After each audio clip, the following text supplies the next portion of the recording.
Hey, it's Mirna from Trainer's Toolbox. Welcome to the Trainer's Toolbox podcast, a place where you can discover practical and effective tools and tips to make your workshops more insightful, engaging, and memorable. You are at the right place if you're looking to become the best trainer you can be and design truly impactful learning experiences. Ready? Let's dive in. Keeping my participants focused today was like herding cats. Right now I feel like we can't see the forest from all the trees. And I don't know if you knew, but you can't build new muscles by reading about push-ups. You see, metaphors are awesome. They're colorful, they're vivid, they transfer the point very clearly, very quick. And the best thing for trainers is they're way easier to use than stories and building stories and storytelling. That's why today, in episode number 4 from the 4 series about storytelling, I'm covering all about metaphors. I covered in previous episode how to find your stories, how to build your stories, and then also some of the best tips from best storytelling books. So make sure to check these episodes for more insights on storytelling and the depth of storytelling. But today we're going to play with something a bit lighter, the easy side of storytelling, the metaphors. This conversation and this idea emerged from an inspiring and amazing conversation we had in Trainers Conversations. Trainers Conversations is an online community, small community of trainers where we meet once every month and we discuss and dive into different topics. So if you would like to explore these topics, such as metaphors and storytelling and many more, all the topics related to training, all the topics I talk about in a podcast, if you would like to explore them in a way that's more engaging, more conversational, more about exchange with fellow trainers, you might check out that community and you might join us there. Now, what I'm exploring today is why metaphors are valuable for trainers. And I'm also sharing 5 specific, really powerful, really nice metaphors I love using in training. I will share what they are, but also how I use them and in which circumstances I use them. This time, stay by the very end, because at the end, I'll also share with you a wonderful gift where you can explore much more about metaphors in a fun and engaging way. Ready? Let's start. First reason why we might want to use metaphors is that, I think you noticed that one already in my intro, that they make things more colorful, they make things more concrete, they make things easier to imagine, and with all of that, they actually make things more memorable. They help learners actually see and feel the abstract concept for which we use the metaphor. So this is, I would say, the ultimate reason. I will share 5 reasons why metaphors are really powerful and useful, but I would say this is the most important one, the ultimate one we want to use it for, or the ultimate one where I use it for, to make it more memorable, to make it more impactful, engaging, and to make concepts really stick with people because we give them this colorful metaphor. The second reason is because it helps us to explain complex ideas in a fairly simple way. It's kind of like a tagline, a punchline, the core of the idea, and that might still mean that we might discuss that idea deeper, but the core of it, the main concept, will be transferred in this very simple image of a simple metaphor. Reason number 3 is that metaphors are very much like stories, although very mini stories, but still they keep our mind engaged and curious with that storytelling element. Reason number 4 is that they also tend to activate emotions. Okay, we don't have like a huge drama through imagining a metaphor, but think of the ones I shared at the beginning. Keeping your participants focused is like herding the cats, It gives you a bit of a laughter, it gives you a bit of this, you feel it in your body how it feels to keep them focused, right? Or any of the other ones. They always come with a bit of emotion. It makes us more engaged, more invested into the thing we are discussing. And then finally, really powerful reason is also that through metaphors, we can actually create this shared language. We can create shared symbols and vocabulary that we can use, like the one that I shared about forest and trees. If I would share that metaphor at the beginning of a conversation, I could easily go back to it many times and say, hey, are we now focusing on trees or on the forest? Should we go back to focus on the forest? Should we now focus on some specific tree? Which trees would be our priority to focus? So I can actually use it as a piece of shared vocabulary that we can take forward. And all the metaphors I'll share today, I very much use in that way, that I share them at some point in the program or early in a workshop, and then I keep referring to it throughout the workshop because it's a really powerful image that stays with people for a long time after the workshop itself. So making things more memorable, making things, complex ideas, more simple, keeping more engagement and curiosity, activating emotions, and creating that shared vocabulary, shared language, and shared symbols. That is the power of metaphors. I hope you're ready and curious to explore 5 that I use truly often. I use many metaphors, but I picked these based on maybe the broadest use cases. They're really the one that I keep coming back to within different topics and to kind of underline similar or same concept. So I will talk about these 5, share a little bit about each, but then at the end I'll also share a resource with you where you can find many, many more ideas for metaphors. And I do want to invite you again to also consider joining me at Trainers Conversations, because that's the type of place where we keep sharing and exchanging ideas and metaphors like this between us, small group of trainers and facilitators, regularly throughout the year. And whenever we discover a new one, we bring it in, we discuss it, we share it. So that's a place of continuous growth through the year, and maybe in a bit more moderate way than me overwhelming you with too many ideas in one podcast episode. Now, ready to explore the first one? The first one, and one of my favorites, is comparing the brain with pathways in the woods. So I use this metaphor whenever I'm sharing something about mindset or working with our own thoughts. I do that a lot as I work with positive psychology. But also, if I would talk about developing new habits, if there are more habits that are mental habits and attitudes and so on. And also it would be a great metaphor to use also for learning. And it's really about explaining neuroplasticity, or the ability of our brain to shape itself and our ability to reshape our brain in a really, really simple way. And usually I'll say something like this, and it can vary a lot, depends who I'm talking to, what I'm talking about, and so on. But I'll say something like this. So when we try to engage with a new thought or new mental pattern, it's really like building a path in the woods that was not there before. We can think about the pathways of our thoughts and the common patterns of our thinking that we do as pathways in the woods. And when we see them like that, those pathways in the woods will be very different. Some of them, the ones we use often, will be really, the beaten path, almost a highway, a big broad path that is really easy to walk on. Yet the ones that we didn't use in a while will be quite covered up with weeds, with grass, and they will be hard to pass on.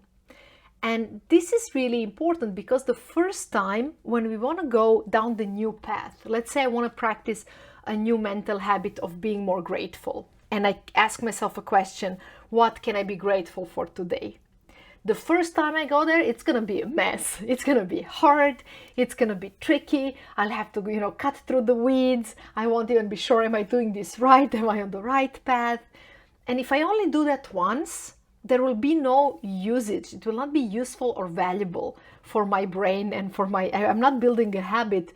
Passing on that weedy path only once makes no difference. However, if I choose to build a new mental habit of being more grateful, and I choose that new path, and I keep coming on it every day, and I keep walking on it regularly, that path will become a new beaten path in the woods, and it will be more and more easily and even more enjoyable for me to engage and keep on going down that path.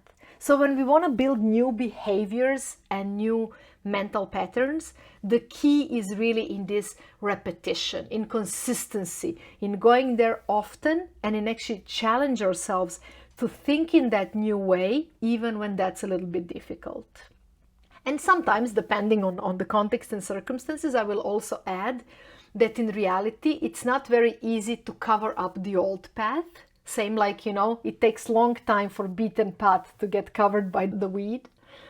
So that we don't really rely on old path disappearing, but instead we really want to focus on building the new path in a really strong way. And sometimes I'll throw in some numbers. Maybe I'll say something like, how many times does it take to walk down the new path for it to be established? I don't know. It's more than 10, it's less than 1,000. Nobody really knows. How much would it take to do it in the woods? There is no this one official number how many times you need to do a certain exercise. And even the stories like 30 days to build a new habit are not really scientifically sound. So we really want to think more in this consistency, repetition, building up something new. And we just want to keep recognizing how it does become easier and easier the more we do it. Now, I hope if you play with this metaphor, you will, make it yours. For all of these metaphors, I want to invite you to take them as an idea, but definitely make it yours, reshape it. Think how would it fit in your context. Think what would be, the way of retelling it that works much better for your style.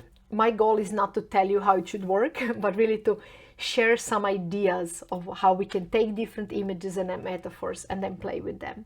And by the way, it does really help if you use powerful images that you put on your slide or send after to the participants that you can keep referring to.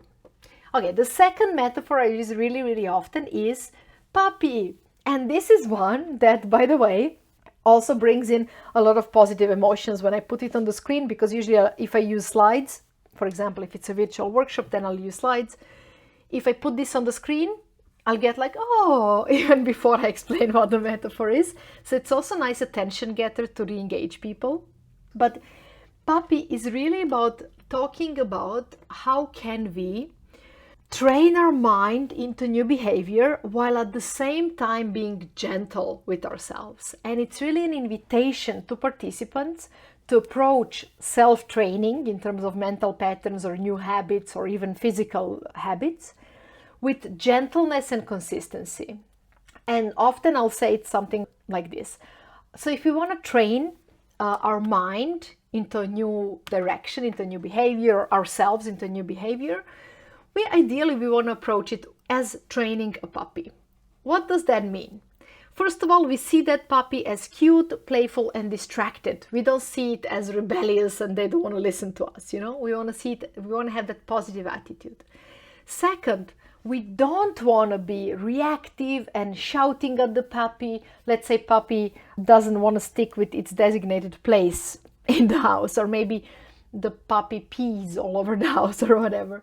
If we have that behavior when the puppy does or goes somewhere else than what we wanted it to do, ideally we don't want to shout at it because that's going to just scare it. That's not going to give us results we want. That's going to just damage our relationship with the puppy, and the cute little puppy will start hiding from us and avoiding us, and it will be scared and confused, and it will not truly understand our message because it will be distracted by all that negative emotion. So instead, what we want to do is we want to bring in consistency and gentleness.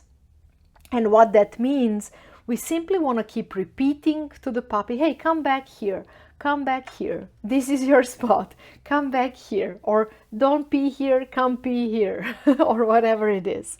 So we want to keep on repeating that message in gentle, consistent, grounded way. And it is the same way we want to work with our mind and our habits and ourselves. Gentle, consistent, friendly, seeing ourselves as a little bit cute and distracted and not as this bad puppy who doesn't want to behave. Like, if you feel like you could reflect a little bit on these metaphors and how to use them, feel free to stop the video a bit and maybe, give it a moment to think about what would be the way for you to implement and use some of these. And at the end, I'll also invite you to reflect which other new metaphors you could use. You will also have, of course, all these 5 metaphors attached in the handout, so feel free to grab that from the link in the description. Now, my third very often used metaphor is the one that I call the captain. And it's like, be the captain. And I think every participant who ever joined me on some of the Happiness Academy courses for sure knows what it means to be the captain. And I think that even in my TEDx talk, I talked about being the captain. And it's basically about being a bit more proactive. And I will often use it in the context of life design and kind of like, inviting people to take more proactive role and ownership and intentionality over their life design. But also when we talk about our emotions, our well-being, our mindset, being the captain basically means to challenge the status quo a bit. It means not to be, swept by the seas and taken wherever, and not to be a passenger sitting passively when somebody else is driving the boat, the car, the ship, the plane, but really taking that wheel. And the interesting thing about captain metaphor is that captain is not a control freak. He knows he cannot control the environment, the weather, the storms. He knows he has the boat that he has, which might or might not be a great boat to move through life. But within the limitations and the reality of its environment, it's taking the active role to actually navigate its journey. And that's what we want to have with being the captain, being more proactive, being more intentional, taking over that wheel. And now I explained that metaphor even a bit maybe too detailed and abundantly. In reality, it's a really quick one. People get it right away. If you ask simply a question like, are you a passenger or are you a captain in this situation or in this relationship or in your career development or in your life design? People get it really fast. It's really good reflection question and even better metaphor to kind of take away and bring it into the conversations.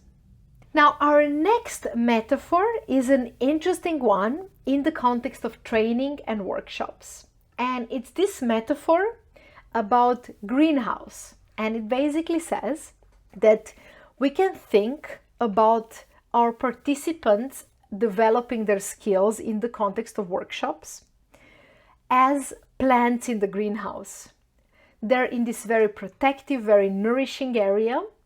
And in this area, we support their growth and we give them some, tips and nourishment and cultivate them to develop their skills. However, when they leave the workshop, it's kind of like moving the plant from the greenhouse into the, real life environment, the storms, the rains, the winds and whatnot.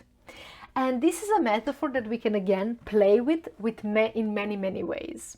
One of them is when we talk to the participants on the workshop about them actually transferring their knowledge into the real world. We can help them through this metaphor to predict some obstacles and to make a serious plan how will they deal with those obstacles. We can use them to motivate them to create a bit of an action plan and accountability system for themselves after. We can use them as just a colorful frame in a part of the workshop where we work on our plan for the next steps. We can also use it as a metaphor to ask, who will you enlist to support you? Or maybe invite them to support each other if they're part of the team, because making it clear that this transition will not be easy. With this, we're really supporting the learning transfer of these skills, because we are not overly optimistic. We don't just expect that what they practice here they will implement in the real life, but really build for it and we kind of strengthen for it. You could also use it when talking to your client or whoever is planning the workshops to also talk about what will be the follow-up plan and to also talk about how to build environment or conversations or events after the workshop to actually ensure that this transfer sticks.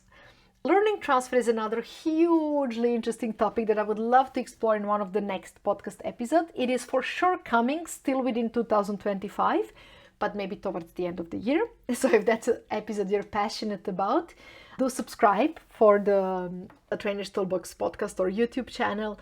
And yeah, I'm looking forward very much to dig into that topic as well. But I hope in the meantime, you can also use greenhouse metaphor to also actually just explore what would be the way of supporting participants a little bit more. And our last and final metaphor. Ready? one of my favorites, of course. These are all my favorites, but it is something we call the sailboat metaphor. And it's metaphor that comes from positive psychology, from strengths-based approach. So let me share it in that context. But you could use it in many other contexts when it's about focusing more on positive things and things to appreciate, and when you want to build more of that in the environment, because maybe they're very problem focused, or maybe negatively focused, or negative feedback focused, and so on, and you want to build more of that positive side as well. But originally it's from strengths-based approach. So it basically says that often when we work on ourselves in life, we focus on fixing our weaknesses a lot, and we don't really focus on developing our strengths because it's something we are good at already. And when we think about ourselves like that, we can think like we are a sailing boat that is moving through the sea of life. And as that sailing boat, we have two important elements. We have the hull, so the body of our boat, and we have the sails. And the hull will always have some small leaks and holes and places that are a bit broken and that let the water in. And these holes are our weaknesses, right? There's something that to some point we need to keep an eye on and we need to keep fixing. And every good captain will be aware of what are the leaks in its boat, and every boat will have some leaks. And every good captain will keep an eye on those and make sure that they don't sink us, right? However, a captain could spend an eternity micromanaging and fixing every little leak on the boat, and that would be very tedious, and he would not progress anywhere. He wouldn't go anywhere. He would just barely keep afloat. On the other hand, our sails are like our strengths. There are abilities that are the best and the strongest, abilities that takes us forward, abilities that facilitate our growth, abilities that energize us, that are authentic to us, that really propels us forward in life. And because of that, our strengths or our sails are where truly the success and the well-being lies. And if we spend all the time micromanaging the holes, we will never, or managing the weaknesses, we will never get to use the sails. We won't have the time and the capacity. Because of that, ideally what we want to create in our life and in our career is to spend as much time truly using the sails as we can. But of course, for that, we do want to keep a little eye on the weaknesses, we want to keep an eye on leaks, and we want to make sure we manage them if they start to sabotage us and disrupt us. But the moment weaknesses are under control, let's focus really fully on our strengths, because that's a key to energy, joy, well-being, results, and to truly living our life to the fullest. I hope you see how you could play with this metaphor in different environments. You could also talk about it in terms of appreciation of others and strengths in others. I put it now a bit more in context of our own strengths, but you could also play in the context of others. You could play in the context of organization, focusing on things that they're really good at and not over, compensating for any small weaknesses. So it's a truly powerful metaphor to focus on this kind of more positive type of growth and positive type of strengths-based approach.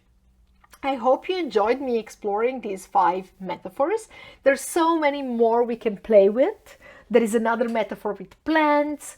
There are metaphors with birds and kicking them out of the nest. There iceberg, the classic one that we can play with a lot and tweak in different ways. So many, many more ideas that we could be exploring. So I do want to invite you to also check the description of this podcast episode, because there I'm also attaching a link that will take you to a beautiful Miro board in which you can find really nice metaphors. And I put around 17 of them there right now, but I will also keep it building, so make sure to capture that link. And you can find for each of them also a really nice photo that you can use in a presentation. You can also find a little icon that you can use that comes from Amazing Canvas. If you're interested in these amazing icons, I will link them as well. And it always comes with a little description, what is this metaphor about, and also some tips, what are different situations in which you could use these metaphors. I would strongly encourage you to start building, I'm sure you have already, but to keep on building your own bank and repository of your own metaphors. But by all means, do borrow mine as well and do get inspired by them, because the power of making training better and making learning better is also in sharing that knowledge and exchanging that knowledge. That concept of sharing and exchanging knowledge and supporting each other to be better and better is also very much in the core of Trainers Toolbox. It is in the core of the community of Trainers Conversations, which is a small community of 20 trainers and facilitators who meet online every month to exchange experiences and best practices and give each other tips and tools and experiment together. So if you want to be part of that community, make sure to check the link in the description. The sign-ups are always open in November for the upcoming year, but you can also sign up for a wait list at any time of the year. It does get full fast, so do sign up. And the second thing where we also love this idea of exchanges and building stuff together and practicing and supporting each other growth is also on the boot camps. So 2-day live events for experienced facilitators and trainers where we dive truly deep in different skills. And the upcoming one in November 2025 is in Zagreb, and it's about storytelling. And it's one where we're going to explore many more metaphors, stories, ideas, other things in which we can grow as trainers in a small group of 8, and we're going to play with finding our stories, building our stories, and telling our stories in many more ways to kind of improve and enrich our workshops. You might want to join me for one of these. If you're curious about any of them and still have any questions, you can always reach me through Trainers Toolbox website, through contact form, or through my LinkedIn, probably the easiest way to find me. I hope to see you in the future podcast episode. Remember to check out all the other storytelling ones. And from the next episode, something new and a little bit different is coming. So stay tuned for future episodes on Trainers Toolbox podcast. Thank you for exploring this topic with me. I hope you found some exciting ideas and valuable tools that you will use already today. Remember, they only work if you put them in practice. But then they make all the difference. If you enjoy Trainers Toolbox podcast, do leave a rating and review. It does mean a lot. And if you haven't done it yet, click on the links in the episode descriptions and discover free materials and valuable resources to dive in deeper. See you in the next episode or at Trainers Toolbox newsletter.